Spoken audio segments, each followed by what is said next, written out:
Bonjour mesdames, messieurs, merci de suivre votre émission Point de vue. Les finances publiques occupent le haut du pavé médiatique. C'est suite à la publication du rapport d'exécution budgétaire, un document qui met en lumière une pression sur les finances publiques. En dépit des performances notées dans les recettes, on relève un déficit élevé, une baisse des investissements, une augmentation des dépenses de fonctionnement. Une situation peu confortable que nous allons tenter de comprendre et d'expliquer avec notre invité, Dr Moustapha Djité. Bonjour. Bonjour Omar, merci pour l'invitation. Alors, vous êtes magistrat de formation, spécialiste des partenariats publics-privés et des marchés publics, docteur en droit public des affaires Université Paris-Dauphine, titulaire de toutes les certifications reconnues dans le domaine des partenariats publics-privés. Alors, vous êtes également auteur de plusieurs publications sur les domaines précités. C'est donc un profil qui vous installe dans ce débat.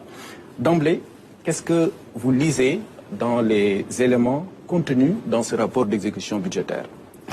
Merci beaucoup Omar. Je voudrais d'abord féliciter les autorités qui ont procédé à la publication de ce rapport. Pour moi, cet acte-là relève de la redevabilité de la bonne gouvernance, pour ne pas dire d'une meilleure gestion de l'exigence de transparence dans la gestion des finances publiques. Donc ça, c'est sur la forme. Maintenant, sur le fond, vous l'avez dit dans votre propos liminaire, nous constatons que là, dans l'organisation des grandes masses financières du budget, les dépenses de personnel continuent à occuper une place assez importante. Là où les dépenses d'investissement sont dans des proportions assez modestes. Et ceci, monsieur Omar, nous pensons que les autorités dans déjà la stratégie nationale de développement économique ont pris l'option de recourir au partenariat public-privé pour inverser un peu la tendance. Ouais. Déjà sur la stratégie nationale de développement économique, vous verrez que le Sénégal a prévu de mobiliser 4 371 milliards pour la réalisation de projets de partenariat public-privé. Ça c'est énorme. On a compris que finalement, par rapport à la faiblesse de la capacité d'investissement de l'État, le partenariat public-privé peut jouer un rôle assez important. Et si vous regardez un peu le rapport qui a été présenté, vous verrez que sur 4 700 et quelques milliards de recettes du budget général, les 4 300 milliards sont absorbés par les dépenses ordinaires. Donc ça veut dire que finalement, aujourd'hui, il sera important de regarder comment réduire un peu ces dépenses de fonctionnement pour dégager de la marge qui est mobilisable pour la réalisation des projets publics. Et sur ce point précis, moi je pense que le partenariat public-privé peut jouer un rôle assez important. Si vous prenez par exemple les dépenses de personnel, qui sont assez importantes sur le document, il est possible aujourd'hui de monter des projets de partenariat public-privé où l'État ce sera dans une situation où c'est le privé qui recrute le personnel pour la réalisation du service public. On peut donner quelques exemples.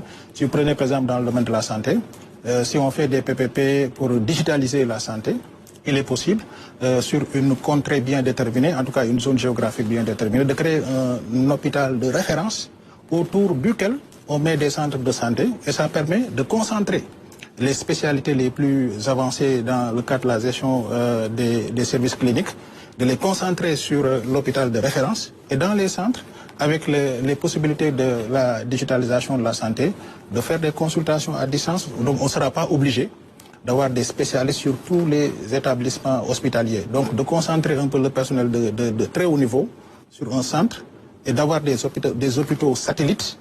Et maintenant, les consultations pouvant se faire à distance, l'analyse et l'interprétation des examens également pourra se faire à distance. Ça permet de rationaliser un peu les effectifs. Et là, finalement, on impacte les dépenses de personnel. Oui. Et sur les dépenses si on prend notre exemple dans le secteur de l'éducation, aujourd'hui, il est possible, qu'est-ce qu'on a dans le système éducatif? On a des écoles publiques. Et à côté, on a des écoles privées. Il est possible aujourd'hui d'aller vers un schéma qui permet de mettre en place ce qu'on appelle les écoles semi-privées. Et en quoi ça consiste? Ça consiste pour l'État d'identifier des surfaces foncières qui sont disponibles dans une région donnée et de demander à un privé de mobiliser un financement pour la réalisation de l'infrastructure scolaire. Ça peut être une université, ça peut être un lycée, ça peut être un CM. Et dans la structuration technique de ce projet, on peut demander à l'opérateur de prévoir des salles de sport, de prévoir par exemple un terrain de basket privé. Ça permettra alors de réaliser une école avec un certain nombre d'installations qui présentent un caractère commercial, si bien que quand les enfants auront fini l'école le soir, la salle de sport peut être exploitée commercialement parlant, et ça permet de générer des revenus, et l'État pourra comme c'est une école, un établissement semi-privé, l'État pourra mettre à disposition une partie des enseignants, mais pas tous les enseignants. Le privé complète le reste. Et l'intérêt ici, c'est quoi? Ça permet d'avoir une école de très bonne qualité, qui génère des revenus qui viendront en atténuation des investissements consentis par l'opérateur. Et in fine, le tarif en termes de scolarité qui sera appliqué aux citoyens sénégalais sera de moindre coût, sera accessible. Donc ça permet d'avoir des écoles de qualité plus accessibles et ça permet à l'État également de réduire le budget de fonctionnement. Ça c'est pour expliquer que, bon, sur la base des éléments chiffrés que vous avez démontré tout à l'heure, qu'il y a moyen d'inverser la tendance. Il y a une possibilité avec le PPP. Et d'avoir moins de ressources consacrées aux dépenses de fonctionnement. C'est exactement ça. Le PPP offre la possibilité pour l'État d'inverser un peu la tendance, c'est-à-dire de réduire les dépenses de fonctionnement et même les dépenses liées à la question des biens et des services. Aujourd'hui, on est en train de préparer avec le ministère de l'Agriculture, par exemple, pour donner un exemple, un projet sur lequel on a accompagné le ministère de l'Agriculture, un projet qui permet de développer ce qu'on appelle les espaces services agricoles. Où l'État chaque année consacre un budget assez important pour l'acquisition de matériel agricole. Le projet permet de mettre en place un dispositif qui permet à un privé d'acquérir le matériel et de le mettre à la disposition des paysans et des agriculteurs. L'État ne sera plus obligé chaque année de mettre un budget pour acquérir du matériel agricole. Ça, c'est un schéma également que le PPP peut permettre. Donc le PPP permet de réduire les biens, l'acquisition des biens et des services, permet également de réduire les dépenses de personnel. Ok, les PPP donc comme solution, enfin on va régler un problème avant d'avancer.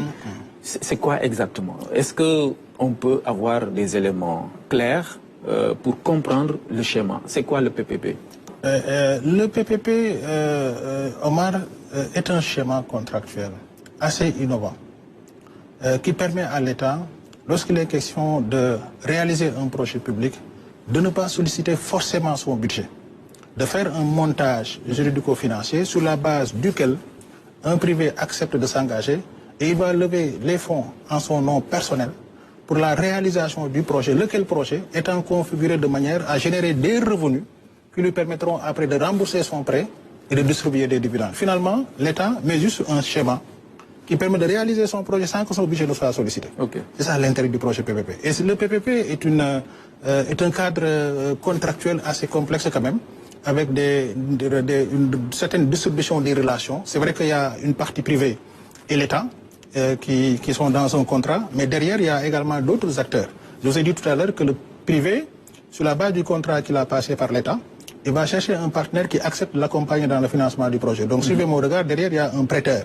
Donc, le prêteur est dans le schéma. C'est pourquoi, dans le cadre des PPP, on parle d'accord direct. Parce que le prêteur qui accepte de financer le projet, quand bien même il est dans une convention de financement avec un partenaire privé, puisque le projet est réalisé au bénéfice de l'État, le privé va dire à l'État, attendez, venez, nous allons passer un accord direct pour sécuriser un peu le financement que j'ai accordé à ton partenaire qui doit réaliser le projet. C'est ça qu'on appelle l'accord direct, c'est là où des garanties sont demandées, des garanties souveraines peuvent être réclamées pour assurer le remboursement du prêt qui a été consenti. Mais il n'y a pas que ça, il y a aussi l'utilisateur, parce que le PPP, soit c'est un PPP d'infrastructure, et quand on parle de PPP d'infrastructure, c'est un PPP dont l'objet est de procéder à la réalisation d'une infrastructure. Ça peut être une infrastructure sociale, comme un hôpital, une université. Ça peut être une infrastructure économique, comme une autoroute, etc. Mais quelle que soit la nature de l'infrastructure, c'est une infrastructure qui est réalisée. Mais dans tous les cas, l'infrastructure n'a pas été réalisée pour simplement disposer d'une infrastructure. In fine, il y a un service qui est attendu. Donc l'infrastructure est le support d'un service. Mais quand le PPP porte sur la réalisation d'une infrastructure, on parle de PPP d'infrastructure, mais il y a des hypothèses où ce n'est pas une infrastructure qui est attendue du privé. On a déjà une infrastructure pour l'exploitation de laquelle l'État n'a pas forcément les ressources humaines qualifiées pour le faire. À partir de ce moment, l'État s'attache les services d'un opérateur, et on peut donner l'exemple du centre de contrôle que vous connaissez très bien, de Anne. C'est l'État qui a réalisé le centre, et sur la base de son budget. Mais pour l'exploitation, puisque l'exploitation a un caractère commercial, l'État confie l'exploitation à un opérateur, c'est ça qu'on appelle les PPP de service. Là également, ça permet d'impacter et de réduire les dépenses de personnel. Là où l'État devrait être obligé de recruter un personnel pour exploiter le centre, l'État laisse le privé prendre son propre personnel. Là, vous affectez, vous réduisez, en tout cas, vous maintenez les dépenses de personnel dans des proportions qui soient acceptables pour le budget de l'État. Donc finalement, ça permet d'investir sans toucher le budget de l'État. Ça permet également de faire fonctionner des services sans être obligé de faire face à des dépenses de personnel qui sont incompressibles. Mais quel privé? un privé national? C'est le privé national ou le privé international? C'est de quel privé? Excellente question. Vous savez, la commande publique, aujourd'hui, on a tous compris que finalement, elle est devenue un instrument de développement économique. Finalement, la commande publique doit permettre les conditions de réalisation d'une croissance, mais d'une croissance introvertie. Et pour que la croissance soit introvertie, il faut que le secteur privé national soit au cœur de la commande publique, au cœur de la réalisation des projets partenaires publics. On a si bien compris que dans le dispositif légal et réglementaire qui est en vigueur au Sénégal, on a paramétré un certain nombre de mécanismes incitatifs qui font que, pour les PPP, il n'est plus possible au Sénégal depuis 2021 de réaliser un projet sans que le secteur privé national ne soit impliqué. Il y a plusieurs dispositions. Je peux vous donner les plus spectaculaires. C'est l'article 26 et 27 de notre loi sur les PPP qui prévoit l'obligation, lorsqu'un opérateur étranger est attributaire d'un projet PPP au Sénégal, il a l'obligation pour la réalisation et l'exploitation de ce projet de mettre en place ce qu'on appelle une société de projet. Et qui dit société de projet dit enjeu de capitalisation. Et dans la capitalisation de cette société de projet, il a l'obligation de laisser les 33% au minimum au secteur privé national. Ça, c'est pour faire de telle sorte que le secteur privé national soit au cœur de la réalisation de la commande publique. Et ça, c'est juste un mécanisme, il y en a à l'appel. Il y a beaucoup de mécanismes qui sont dans la loi, dans le décret, et dont la seule vocation est de garantir une meilleure implication du secteur privé national dans la réalisation des projets PPP. Donc, pour répondre à votre question, par définition, c'est un privé, quel qu'il soit. C'est là où aussi on parle là des privés étrangers, les investissements directs étrangers qui sont sollicités à travers les projets PPP. Mais on a verrouillé de sorte que, même s'il y a un privé étranger qui vient, il sera obligé, si on est dans le cadre des PPP, de travailler avec le privé national. Maintenant, on a bien compris, le PPP permet de mobiliser des financements sans passer par le budget. Et ça permettrait de faire un peu une sorte d'économie et de peut-être financer d'autres priorités. Maintenant, on le sait, il y a une baisse des investissements. Ça veut dire que ici, l'État a les moyens de régler ce problème. Mais pourquoi enfin, je ne veux pas dire qu'on a compris un peu tard, mais c'est des moyens c'est un mécanisme qui a existé. Pourquoi on ne l'a pas exploré? D'abord, je dois préciser que les PPP sont de plusieurs ordres. Et il y a des PPP où le budget peut être sollicité, c'est ça qu'on appelle les PPP à paiement public. Il y a des PPP où le budget n'est pas sollicité, c'est les PPP à paiement par les usagers. L'exemple le plus illustratif, c'est l'autoroute de Dakar-Diamniadio, où tu passes, c'est toi qui payes, c'est moi qui paye.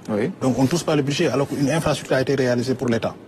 C'est ça qu'on appelle les PPP off-balance sheet, où le budget n'est pas sollicité. Donc c'est pour juste corriger, c'est pas à tous les coups que le budget n'est pas sollicité. Mais nous, dans la perspective, l'État a pris l'option de privilégier les PPP off-balance sheet, où le budget n'est pas sollicité. C'est là où ça peut être intéressant par rapport à la situation économique du pays.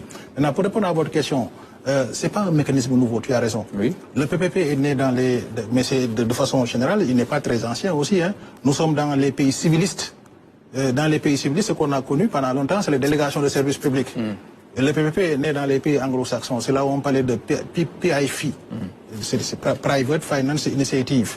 Ce n'est que récemment que les pays civilistes se sont intéressés à ce mécanisme en France. Et si vous allez en France, il y a eu un débat en un certain moment. Le Sénat a sorti un rapport, la Cour des comptes, pour fustiger un peu les PPP. Pour dire non, attention, c'est de la dette. On y reviendra tout de suite. C'est de la dette. Il y a des préoccupations également du FMI sur la question, parce que quand l'État s'engage à travers un projet PPP, dès lors qu'il y a des engagements financiers qui sont souscrits par l'État, attention, il y a une possibilité d'assimilation à la dette, de la dette. Et ça, là, il y a des exigences en termes et des enjeux de comptabilisation. Mais on y reviendra tout de suite. Mais pour revenir à votre question, le Sénégal s'est doté de sa première loi PPP en 2004. En 2004, on a eu la loi CET, c'est la loi sous l'empire de laquelle l'autoroute a été réalisée. En 2014, on a eu une deuxième loi, on a rénové parce qu'il y avait des imperfections dans la configuration du texte et des schémas. On a corrigé pour avoir une loi de 2014, mais cette loi-là n'a pas été suffisamment opérationnelle parce que laquelle loi avait prévu la mise en place d'un conseil national d'appui au PPP, c'est-à-dire l'organe qui doit accompagner les administrations dans la réalisation des projets PPP. Parce que les PPP aussi, Omar, il faut le dire tout de suite, c'est des contrats qui sont relativement complexes et dans lesquels l'État doit s'engager de façon rigoureuse pour ne pas rentrer dans des schémas qui seront de nature à ne pas préserver ses intérêts. C'est pourquoi on a prévu dans la plupart des législations qui existent à travers le monde, on prévoit la mise en place d'un organe d'experts qui accompagne chaque fois qu'une administration doit réagir. Je vous ai dit tout à l'heure qu'on accompagne le ministère de l'Agriculture dans le montage du projet portant développement des espaces services agricoles. Nous, on a fait la première structuration. Le ministère de l'Agriculture continue parce qu'il y a d'autres organes également qui peuvent intervenir dans la procédure.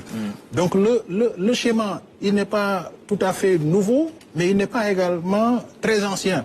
Le Sénégal a connu une évolution sur la question et aujourd'hui, ce qui est important de relever, c'est qu'on a un cadre juridique qui est complet, avec des procédures très claires et un cadre de gouvernance suffisamment bien articulé.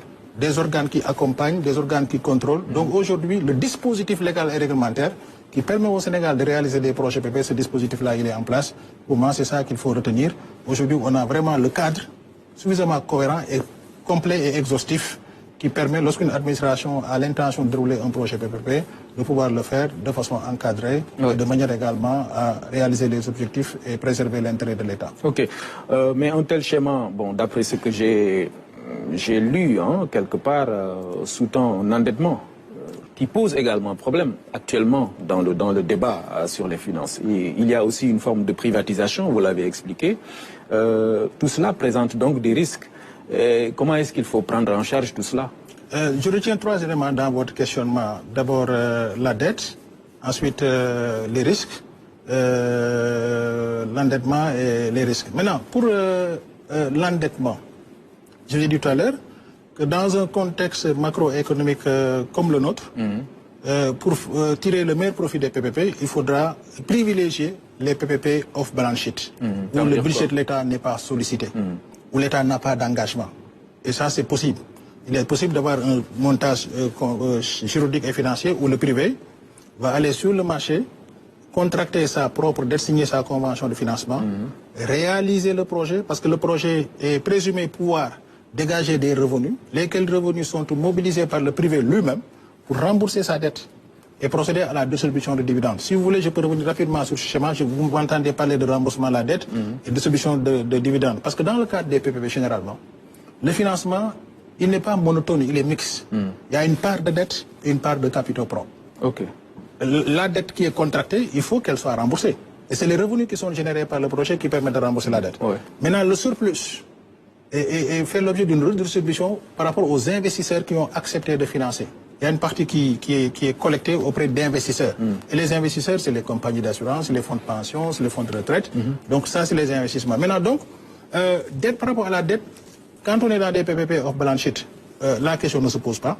Mais quand on est dans des PPP où il y a des engagements financiers de l'État, c'est là où il y a la problématique de la comptabilisation des engagements de l'État, qui doivent être reflétés sur le budget. Là également, peut-être ce qu'il faut dire, et qui a été paramétré dans le texte, qui permet de réduire un peu ce risque, c'est que le PPP ne peut pas être envisagé et réalisé si la question de la soutenabilité budgétaire n'est pas établie.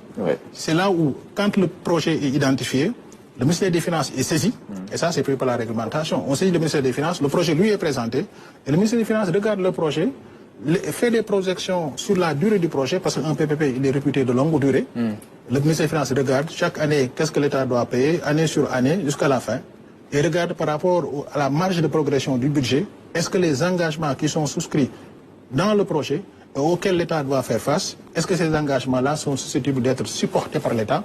Donc finalement, un peu, même s'il y a une part de dette dans le cadre des PPP à paiement public, il y a la possibilité de les manager et de les gérer. Maintenant, il y a également une question assez spéciale, la question de ce qu'on appelle les passifs éventuels. Vous savez, dans le cadre d'un projet PPP, il y a des engagements explicites où l'État dit je paye chaque année 7 ans.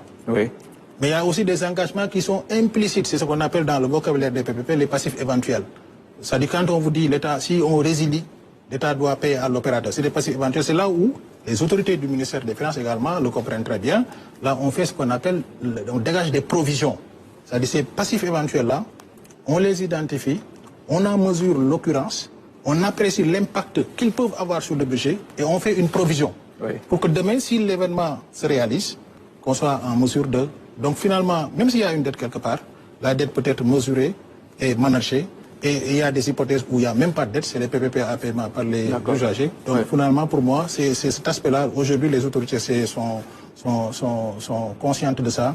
Elles ont pris l'option de privilégier les PPP off-balance sheet. Maintenant, qu'est-ce qu'il faut éviter dans les risques liés à la privatisation? Parce que les critiques les plus connues concernant les PPP également, c'est ça. On parle d'une privatisation déguisée. Exactement. Ça, c'est un mauvais procès qu'on fait au PPP. Le PPP n'est pas la privatisation. Parce que dans le cadre d'un PPP, à la fin du contrat, il y a ce qu'on appelle le handback. Ça veut dire quoi? C'est-à-dire, à la fin, l'infrastructure est retournée, tombe dans l'escarcelle de l'État, dans le patrimoine de l'État. Alors que vous savez, avec la privatisation, on transfère la propriété. L'infrastructure ne vous appartient pas. Le privé devient propriétaire et de façon définitive. Oui. Mais dans le cadre des PPP, c'est d'ailleurs la raison pour laquelle, si vous vous rappelez un peu dans le passé, il y a quelques mois, la question de la propriété sur le terre a été posée. Dans le cadre d'un PPP, la propriété n'est pas transférée. C'est pourquoi ce n'est pas une privatisation. Parce que privatisation, on transfère la propriété. Oui. Ici, on met le privé dans un contrat qui lui permet, pendant sa durée, de tirer tous les revenus générés par le projet, mais à la fin, de retourner l'infrastructure à l'État, donc il n'y a pas de privatisation. Maintenant, il y a la question des risques. Les PPP, ça rime avec risque. Et d'ailleurs, c'est toute la différence avec les marchés publics. Dans le cadre des marchés publics, et Omar, je dois le rappeler, la commande publique aujourd'hui, elle est assise sur deux schémas contractuels à titre principal. Les marchés publics et les partenariats publics-privés. Dans le cadre des marchés publics, l'État conserve la responsabilité et conserve les risques du projet. L'État conserve tous les risques du projet. Alors que dans le cadre des PPP, il y a un transfert des risques. Et ces risques-là, qu'il faut transférer, il faut d'abord les identifier. C'est pourquoi dans le cadre de l'analyse du projet, on passe d'abord par l'identification de tous les risques. Les risques sont identifiés, après ils sont analysés. Et quand je parle d'analyse des risques, c'est en termes d'abord d'occurrence et de probabilité. C'est-à-dire jusqu'à quelle probabilité le risque peut survenir. Et si ce risque survient, quel en est l'impact sur le business, donc sur le projet. Et après maintenant, dans un dernier niveau, on vérifie entre les deux parties, et c'est là où c'est important le projet PPP. Les PPP, les gens sont réalistes. Il y a même des enjeux de réputation.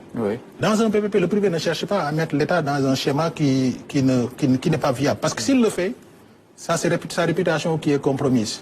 Et le projet risque de ne pas être réalisé et son investissement risque d'être en péril. C'est pourquoi le privé est très raisonnable dans le cadre d'un projet PPP. Ce qui fait que, par rapport au risque, il y a ce qu'on appelle la matrice des risques. C'est-à-dire entre les deux parties, par rapport à un risque identifié, et en raison de son profil en termes d'occurrence et d'impact, on identifie entre les deux parties laquelle est mieux placée pour endosser le risque. Et cette partie qui est mieux placée pour endosser le risque accepte de prendre le risque parce qu'elle sait que si elle ne le fait pas, c'est une façon pour elle de compromettre un peu la réalisation du projet. Mais avant d'arriver au risque, qui a l'initiative du secteur ou domaine dans lequel voilà, Excellente question, Omar. Vous savez, nous, on a fait le parti au Sénégal d'ouvrir la possibilité pour l'opérateur de ne pas attendre l'État et de prendre l'initiative de proposer de façon spontanée un projet. C'est ça qu'on appelle les offres spontanées dans le vocabulaire des marchés publics et les offres d'initiative privée dans le vocabulaire des PPP. Mais ne vous faites pas de cheveux blancs, hein. C'est juste un jeu sémantique. C'est toujours un privé qui vient proposer à l'État. Et pourquoi c'est important? Mais l'État aussi a la possibilité d'identifier un secteur et de dire que bon voilà, moi je veux que le privé vienne. J'étais sur le premier schéma, c'est ça. Dans le cadre des PPP, il y a deux portes d'entrée. La première porte d'entrée, c'est quand le privé prend l'initiative du projet. La deuxième porte d'entrée, c'est quand c'est l'État lui-même qui a identifié le projet et qui cherche un privé pour sa réalisation. Voilà les deux portes d'entrée. Mais je voudrais d'abord revenir un peu sur la première porte d'entrée qui pose problème pour certains. Vous savez, c'est ça qu'on appelle en France les offres non sollicitées. En France, ils ont supprimé les offres non sollicitées depuis 2016. Ce n'est plus possible. Au Sénégal, nous, on a dit oui, il faut qu'on laisse le privé la possibilité de faire un diagnostic par rapport à la situation économique et sociale de notre pays et de nous proposer des projets. C'est important, ça permet de compléter l'action d'investissement de l'État. Maintenant, après, pour autant, il faudrait qu'on n'en arrive pas à des offres fantaisistes, qu'on laisse les privés sortir de nulle part. Aujourd'hui, il y a beaucoup de porteurs d'offres qui viennent proposer, ça va d'ici, ça va, etc. Ils viennent proposer des offres. C'est là où on a un encadrement au Sénégal, mais qui est très strict, qui permet de barrer la route un peu à ces offres qui peuvent être fantaisistes. On a un encadrement qui permet d'apprécier la recevabilité de l'offre. Et le privé qui vient proposer une offre, il a l'obligation d'acquitter des frais de traitement, sinon son offre n'est même pas regardée. Donc il y a un verrou qui est là et qui permet d'éviter que le privé ne prenne en otage l'État. Donc que les offres soient raisonnables, que les offres soient sérieuses, sinon elles ne sont pas acceptées. Donc finalement, pour répondre à cette question, qui propose ça peut être le privé, à titre accessoire, mais à titre principal, c'est l'État. C'est l'État. Alors donc c'est un défi important aujourd'hui, l'État doit mobiliser des ressources pour financer les investissements parce que on a vu que dans le document qui est discuté actuellement, je veux dire, la part de l'investissement est faible. On l'a vu, 2 milliards et quelques, c'est pratiquement rien. Donc, les PPP s'imposent à l'État dans le contexte actuel, c'est ça? C'est aujourd'hui, à mon avis, presque une panacée. Oui. Ce n'est pas parce que je suis un militant des PPP que je le dis, mais pour moi, c'est un instrument qui cadre parfaitement à la situation économique et sociale de notre pays. Aujourd'hui, c'est le PPP qui permet de nous tirer d'affaire. Oui. Parce que si le PPP nous permet de réaliser des projets, le développement, c'est des projets. Bien sûr. Le PPP nous permet de réaliser des projets sans solliciter notre budget. C'est ça l'intérêt. Maintenant, après, les dispositions qu'il faut prendre, c'est peut-être de rentrer dans des schémas sécurisés, d'avoir des ressources humaines qualifiées pour préparer ces projets. Et ça, c'est extrêmement important. Un projet, il faut le préparer. Bien sûr. La préparation du projet permet à l'État d'avoir les éléments objectifs sur son profil économique pour que demain, le privé ne puisse pas lui dire non, c'est pas, il faut que j'augmente ici. Ça permet à l'État d'avoir de la visibilité, de paramétrer le projet de manière à atteindre ses objectifs avant de faire appel à un privé pour sa réalisation. La préparation du projet, Omar, si vous me le permettez, j'insiste sur ça. Un projet ne se décrète pas. Un projet, il se sécrète. Il doit être identifié, il doit être évalué. Et d'ailleurs, la loi a prévu l'obligation de passer par l'évaluation préalable du projet. C'est une prescription légale et réglementaire. C'est la loi qui le dit. Vous ne pouvez pas faire un projet PPP si vous n'en faites pas l'évaluation préalable. Donc attention, on doit aller vite, mais il faut qu'on regarde. Parce que sinon, on rentre dans des schémas qui vont nous... on va rester dans lesquels on reste pendant 30 ans, alors qu'on est sûr que ce schéma n'est pas en adéquation et en congruence avec nos intérêts, avec nos objectifs. C'est là peut-être le défi qu'il faudra relever.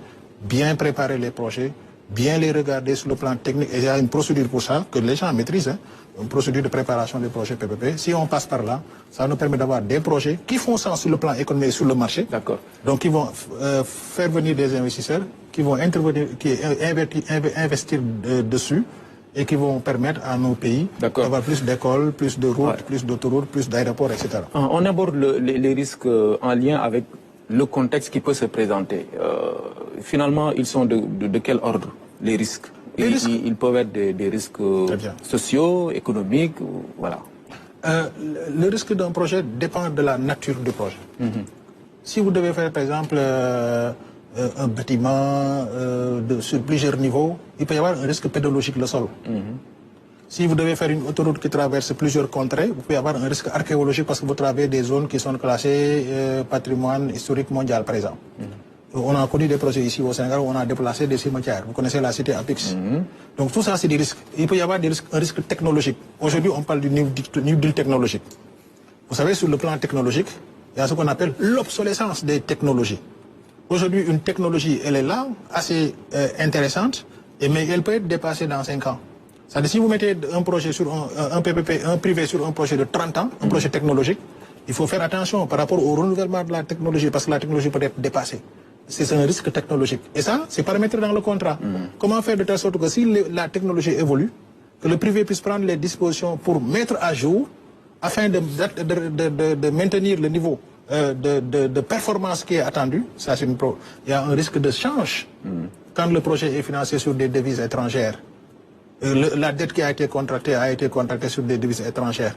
Et s'il y a fluctuation, etc., perturbation de la parité, des trucs comme ça, il peut y avoir un impact financier sur le projet. Donc les risques, ils sont pluriels. Mais peut-être le risque le plus important, c'est pratiquement ce qu'on appelle le risque pays. Aujourd'hui, quand on l'évoque, on pense à la stabilité politique d'un pays. Est-ce que la paix et la stabilité constituent véritablement des éléments indispensables à la réalisation des projets PPP? Le risque pays est un risque presque synthétique qui impacte le projet dans toutes ses implications. Par exemple, si vous prenez la question de la durée d'un projet PPP, des fois dans le cadre des PPP, la durée est paramétrée en tenant compte des échéances électorales. On a connu dans le monde des projets qui ont été résiliés parce que simplement il y a eu un nouveau régime. Et ça, le privé est très regardant par rapport à ces questions-là. C'est un risque. Le risque de dénonciation, risque de modification du texte. Ça, c'est le politique qui le fait, qui vient, qui change la loi, etc. C'est un risque juridique. Et il y a la question de la réputation. Et ça, c'est le risque payé, puisque vous parlez de risque payé. La réputation, elle est importante. Oui. C'est-à-dire, si on a un État qui entre quand il veut dans des contrats et qui sort quand il veut, vous voyez un peu, le privé réfléchit par 1000 fois avant d'accepter de rentrer dans un de ces projets. Donc, un pays stable, qui atteint un certain niveau en termes de démocratie, de respect des libertés et de justice indépendante et impartiale, c'est des garanties pour la réalisation de projets PPP de qualité. D'accord. Mais on va dans la foulée lever des équivoques. Aujourd'hui, en lien avec le contexte toujours, vrai ou faux, hein, on parle de réticence ou de retrait d'investisseurs à la suite du débat qu'on connaît sur les chiffres falsifiés, etc. Est-ce que ce contexte-là peut impacter le PPP? Justement, c'est une raison pour aller vers les PPP. Parce que les PPP, les PPP, c'est pas le FMI. Les PPP, c'est pas la Banque mondiale. Les PPP, c'est des investisseurs privés qui viennent. Et c'est eux qui vont aller demander un prêt. C'est pas l'État qui va au FMI ou à la Banque mondiale. Nous, on fait juste un montage. Par exemple, je peux donner l'exemple du projet que j'ai évoqué tout à l'heure, le projet Espace Service Agricole du ministère de l'Agriculture. Nous, on fait juste le montage. Et on démontre dans quelle mesure ce projet présente du potentiel de manière à dégager des revenus permettant à tout privé qui accepte de le prendre en charge de rembourser une dette qu'il aura contractée et de gagner de l'argent à travers des dividendes. Ces institutions-là n'ont aucun rôle à jouer dans le développement des PPP? Non, de façon marginale. Oui. C'est-à-dire aujourd'hui, parce que le projet, nous, quand on fait le projet, on cherche un opérateur privé. Quand tu fais ton projet, tu fais l'évaluation, tu fais la passation, c'est pour recruter un opérateur privé. Et c'est l'opérateur privé qui a l'obligation d'aller chercher son prêteur. C'est pas l'État qui doit aller vers le FMI, etc. C'est vrai que le FMI supporte les PPP. On connaît ce que le FMI fait en termes de soutien, de subvention, etc. Mais dans le financement, et dans le financement du projet, c'est un opérateur privé qui va aller chercher un prêteur quelque part. C'est pas l'État qui va aller voir le FMI ou la Banque mondiale. C'est l'opérateur privé à qui on a confié le business qui va aller chercher un prêteur qui peut être partout dans le monde, qui accepte de mettre à disposition le financement. Et ça, c'est la partie dette. Et la partie capitaux propres, je vous ai parlé de capitaux propres, là, toi-même, tu peux investir si tu en as les moyens. C'est un business qui est porteur, c'est comme si on vous informe d'un business qui est porteur et vous mettez vos ressources. C'est aussi simple que ça. Vous verrez des investisseurs qui sont partout, qui acceptent de mettre leur argent, parce que le Sénégal, ils font confiance au Sénégal, on a parlé de la stabilité du risque pays, parce qu'ils savent que le projet, financièrement, il est rentable et il est sécurisant et sécurisé. Ils acceptent de mettre de rentrer dans le capital de la société de projet. Ça, c'est pas forcément les bailleurs multilatéraux. Oui. C'est pas forcément ça. Donc mais est-ce que, formuler autrement, est-ce que la situation actuelle dans laquelle se trouve le Sénégal dans ses relations avec le FMI, on est toujours en discussion, est-ce que cette situation-là peut pousser un privé à dire non, moi j'attends d'abord que cette histoire-là soit réglée? Pour moi, le seul risque, c'est peut-être le renchérissement du coût du financement.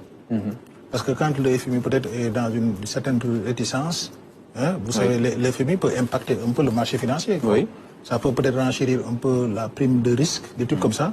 Mais pour moi, l'investisseur qui considère que le projet est rentable et que la stabilité du pays, rien ne s'oppose à ce qu'il puisse accepter de participer au financement du projet. D'accord. On sait également que les politiques publiques, c'est évident, et elles sont mises en œuvre sur la base d'un projet politique, d'une doctrine ou d'une philosophie, on l'appelle comme on veut. Mais est-ce que le mécanisme des partenariats public-privé tient compte, par exemple, d'une proximité qu'un pays aurait avec un autre, ou des hostilités, bon. C'est selon. Près de l'environnement, question d'environnement, l'environnement du projet. Mais vous savez, le plus important dans le cadre d'un projet PPP, c'est le projet lui-même. Est-ce que le projet est techniquement viable? Est-ce que la structuration financière est prête? Est-ce qu'on peut dire, par exemple, je préfère un investisseur ghanéen plutôt qu'un investisseur chinois ou... Voilà. A priori, non. Oui. A priori, non. Pourquoi? Parce que, comme je vous ai dit tout à l'heure, il y a une distribution des responsabilités dans le cadre de la gestion d'un projet PPP. Oui. La seule responsabilité de l'État, c'est de préparer le projet et de lancer un appel d'offres pour recruter un privé. L'obligation de mobiliser le financement ne relève pas de la responsabilité de l'État. C'est le privé lui-même qui va aller chercher le financement. Vous voyez un peu, il a cette liberté. Maintenant, l'État, parce que le projet, c'est le projet de l'État, l'État peut, dans le cadre du dossier d'appel d'offres, mettre des choix, c'est des explications qui sont possibles. Oui. Aujourd'hui, dans la mobilisation du financement, l'État peut dire à l'opérateur, vous devez mobiliser le financement dans un délai de 9 mois, de 10 ans, des trucs comme ça. Si vous ne mobilisez pas, il peut y avoir des pénalités. Mais la responsabilité du financement, dans certains projets, ce n'est pas tous les projets où le privé finance. Hein. D'accord. Mais quand le privé prend la responsabilité de financer, c'est sa responsabilité à lui. L'obligation qu'il a, c'est aller chercher le financement et de le mettre à disposition. D'accord. Alors, concernant les marchés publics, il y a un passage dans le rapport qui attribue la baisse des investissements à la lenteur des procédures. Ça vous parle en tant que directeur général de l'Agence de régulation de la commande publique. Comment expliquer cela? La lenteur des procédures est due essentiellement à un problème de formation de métier. Je pense que le Premier ministre l'a dit. Nous vivons un renouvellement de l'écosystème administratif. Il y a de nouveaux managers qui arrivent. Et il y a certains qui prennent la liberté après de changer un peu les équipes. Et quand on change les équipes, des gens qui étaient là, qui étaient suffisamment outillés pour porter les procédures, bon, quelqu'un qui vient, il vient d'arriver, bon, il peut ne pas maîtriser. Donc il faut prendre le temps de le former et de l'accompagner. Ça, on en est tellement conscient que nous, au niveau de l'ARCOP, il n'y a pas une seule journée où on ne forme pas moins de 50 personnes. On a un institut de formation, on forme à l'appel. Mais le besoin est énorme et le Premier ministre a raison. Aujourd'hui, nous sommes en train de prendre des dispositions pour intensifier ces activités de formation, pour généraliser, former davantage, accompagner les agents qui sont préposés à la conduite de ces procédures de manière à leur donner les outils qui permettent de porter ces procédures et de dérouler de la façon la plus efficace. Maintenant, pour les organes de contrôle, parce que vous savez, dans la procédure, il y a des niveaux de responsabilité qui sont paramétrés. Il y a l'organe de contrôle a priori qui se trouve être la DCMP. Dans le cadre de la mise en œuvre de la procédure, la DCMP est sollicitée assez régulièrement pour des avis. Et ce qu'il faut dire, c'est que la DCMP, elle est encadrée dans des délais. Pour donner son avis, la DCMP a donné des délais. Nous, par exemple, ARCOP, quand il y a un contentieux, nous, on est saisi quand il y a un contentieux. Et nous, je vais vous donner un exemple. Quand on est saisi dans le cadre d'un recours, on a 7 jours pour donner notre décision. 7 jours. Ok. On ne peut pas retarder. Donc le problème, c'est dans la mise en œuvre où les gens peut-être ne sont pas suffisamment formés. Et ça, aujourd'hui, on en est conscient. Et on a pris toutes les dispositions utiles suite à l'instruction qui a été donnée par le Premier ministre. Et même avant, hein, on est en train de prendre toutes les dispositions. Maintenant, après, la problématique, elle peut être plus générale. Aujourd'hui, prenez l'ENA, notre école de formation de l'administration. L'ENA forme des cadres supérieurs suffisamment compétents pour collecter la ressource publique. Suivez mon regard, je vais vous parler de la douane, des impôts, etc. L'ENA forme également des cadres supérieurs suffisamment compétents pour exécuter la dépense, le trésor, les administrateurs, etc. Mais entre les deux, entre la collecte de la ressource et l'exécution de la dépense, il y a la conduite des procédures de la commande publique. Et sous ce maillon-là, l'ENA ne forme que de façon accessoire. En tout cas, il n'y a pas une section commande publique. Mais nous, quand on l'a compris, au niveau de la RMP, on a monté un institut de formation. Et aujourd'hui, on a même élaboré une charte de compétences avec des inspecteurs de la commande publique, des contrôleurs de la commande publique. On est allé même plus loin. On a préparé un projet de loi pour mettre en place le corps des experts de la commande publique. Et le projet de loi a été finalisé. Donc c'est pour créer un ensemble de compétences suffisamment outillées et qui comprennent les enjeux par rapport à la célérité dont vous parlez et qui sont capables de porter les procédures et de les dérouler de façon la plus efficace pour permettre la réalisation des projets publics. Là, vous me permettez, Omar, et je le répète et je profite de votre plateau pour le répéter, la procédure dans le cadre de la commande publique, elle n'est pas une fin en soi. Elle n'est pas une fin en soi. Une procédure, elle n'a de sens que si elle permet la réalisation du projet. Et ça, on a tellement compris que moi, depuis que je suis arrivé à la tête de l'institution, je suis dans une perspective proactive. Aujourd'hui, il ne se passe pas une semaine sans que je ne reçoive au moins 2 à 3 directeurs généraux qui viennent autour des projets. On travaille ensemble pour éviter qu'on entraîne l'administration dans des schémas qui après l'exposent à des contentieux qui seraient de nature à retarder la réalisation des projets publics. Donc nous, on anticipe sur les difficultés. Donc on accompagne, moi j'ai renforcé le service appui conseil. D'accord. Pour que les administrations ne se heurtent pas à la difficulté et après font face à des recours qui vont s'éterniser entre l'ARCOP, la Cour suprême et après maintenant les projets de l'État sont en souffrance. Donc nous on anticipe, anticipe sur les difficultés, on travaille ensemble les administrations, on les accompagne dans la préparation des projets pour rendre la procédure compréhensible, parce que des fois aussi, c'est la procédure qui n'est pas comprise, hein, et ça, je peux donner plusieurs exemples. Oui, on l'a dit, hein, il y a défaut de compétences, mais aussi il y a d'autres objectifs. Hein. Parfois, c'est fait exprès. Hein. C'est fait exprès? Non, je veux dire, en parlant des dysfonctionnements liés à l'exécution des marchés, je veux dire. Bon, c'est fait exprès, je ne peux pas le dire. Moi, je considère que peut-être les gens se trompent de procédure, les gens peut-être ne sont pas suffisamment formés. C'est comme ça que moi, je comprends la chose. Okay. Et il faut former davantage. On est en train de le faire, il faut renforcer. Les gens se trompent de procédure. Il faut qu'on anticipe, nous, on les appelle, on essaie de travailler ensemble pour qu'on identifie la procédure la plus adéquate. Parce que des fois, c'est juste... Et ce qu'il faut dire, Omar, c'est qu'on a un code des marchés publics, mais qui prévoit des hypothèses et des procédures qui cadrent avec toutes les circonstances dans lesquelles l'administration peut se retrouver. Par exemple, si l'administration est dans un schéma où il faut peut-être faire des réparations de façon assez régulière, on a ce qu'on appelle le marché de clientèle. Oui. Où tu as un partenaire qui reste avec toi pendant 3 ans, sans que tu ne reprennes la procédure. Tu n'es pas obligé chaque année de faire une procédure qui prend du temps et qui retarde un peu la réalisation du projet. C'est des schémas qui existent. Il y a l'accord cadre, où tu peux rester avec quelqu'un sur une longue période. Il y a plusieurs schémas, il y a plusieurs procédures flexibles. Aujourd'hui, c'est un problème de compréhension pour certains, pas tous. Hein. Il y a beaucoup qui comprennent, mais il y a d'autres aujourd'hui qui tardent à comprendre. Mais nous, on en est conscients. Je pense que l'activité de formation est une activité continue. Les dispositions sont en train d'être prises pour amplifier l'offre de formation de l'ARCOP en relation avec tous les acteurs, tous les autres acteurs, la DCMP et les autres, pour mettre à la disposition de l'administration des agents publics suffisamment formés, qualifiés, capables d'endosser ces procédures et de réaliser les projets de la façon la plus régulière possible et permettre à l'État d'atteindre ses objectifs. D'accord, il y a un cas qui fait polémique, hein. C'est le dossier controversé de l'ACER. On l'a suivi. Vous, ARCOP, vous avez dans un premier temps pris une décision pour suspendre le marché. La Cour suprême est venue casser, etc. Quelle est votre religion, vous, en tant que directeur général de l'ARCOP, sur cette question? Omar, si vous le permettez, je pense que vous l'avez précisé dans votre présentation. Moi, je suis magistrat de formation. Et mon éthique de magistrat et ma déontologie ne m'autorisent pas à traiter des faits dont un collègue est déjà saisi. Aujourd'hui, le juge est déjà saisi de ces faits. Tout le monde attend sa décision. Vous conviendrez avec moi que ce ne serait pas adéquat pour ma part de traiter ces faits qui sont aujourd'hui soumis à l'appréciation du juge. Donc, si vous le permettez, moi, je préfère renvoyer tout le monde à la décision du juge sur cette question particulière. Bon. Dans tous les cas, on attend des rapports. Vous êtes à la tête de ce corps de contrôle il y a quelques mois. À quoi peut-on s'attendre exactement parlant du travail que vous êtes en train de faire? Parce que, je le rappelle, vous êtes également un corps de contrôle censé produire des rapports sur l'audit des marchés publics. Très bien. Les rapports, rapidement sur les rapports, après je vous explique rapidement ce que nous sommes en train de faire. Sur les rapports, moi, quand je suis arrivé, j'ai trouvé sur ma table le rapport de 2022.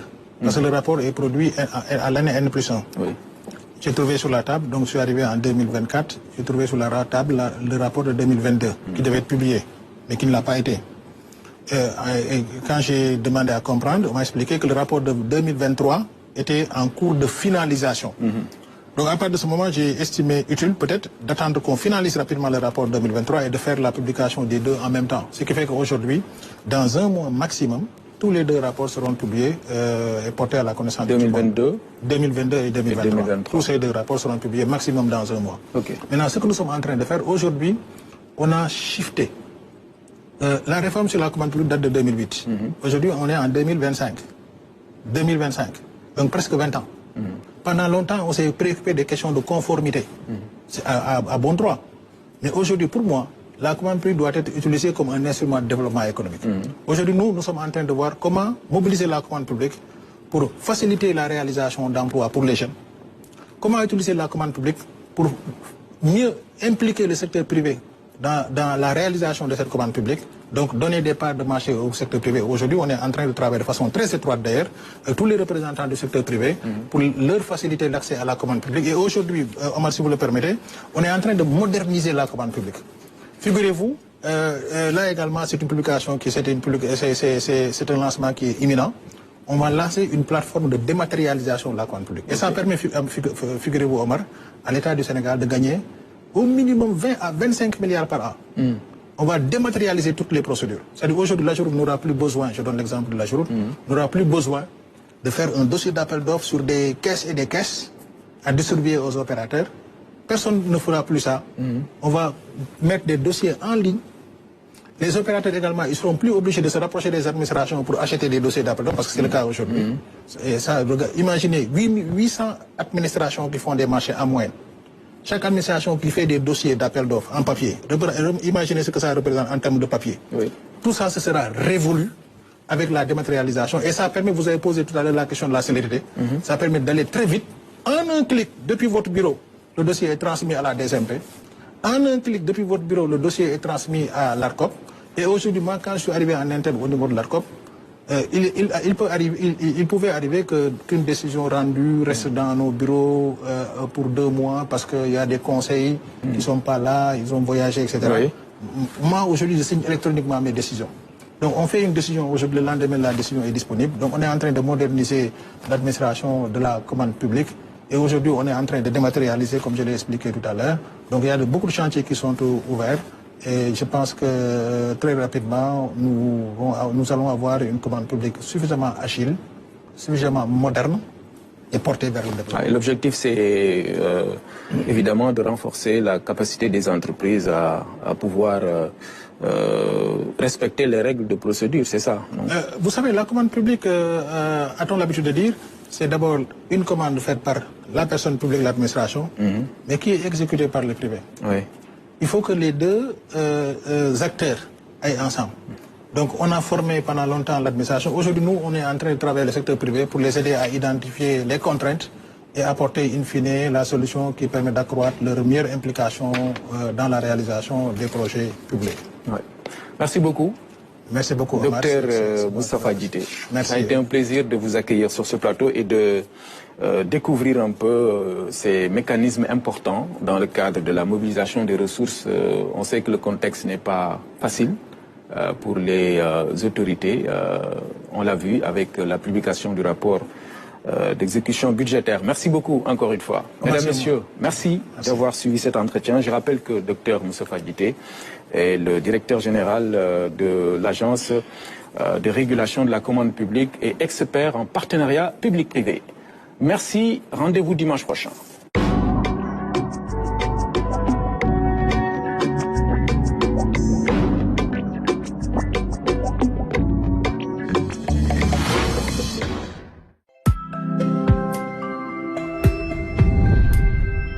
seen émission dañ kumpa di dalal Soxna Diouma Dieng Diakhaté. lépp lu ma la jox sur terre ci sama xalaatu bopp.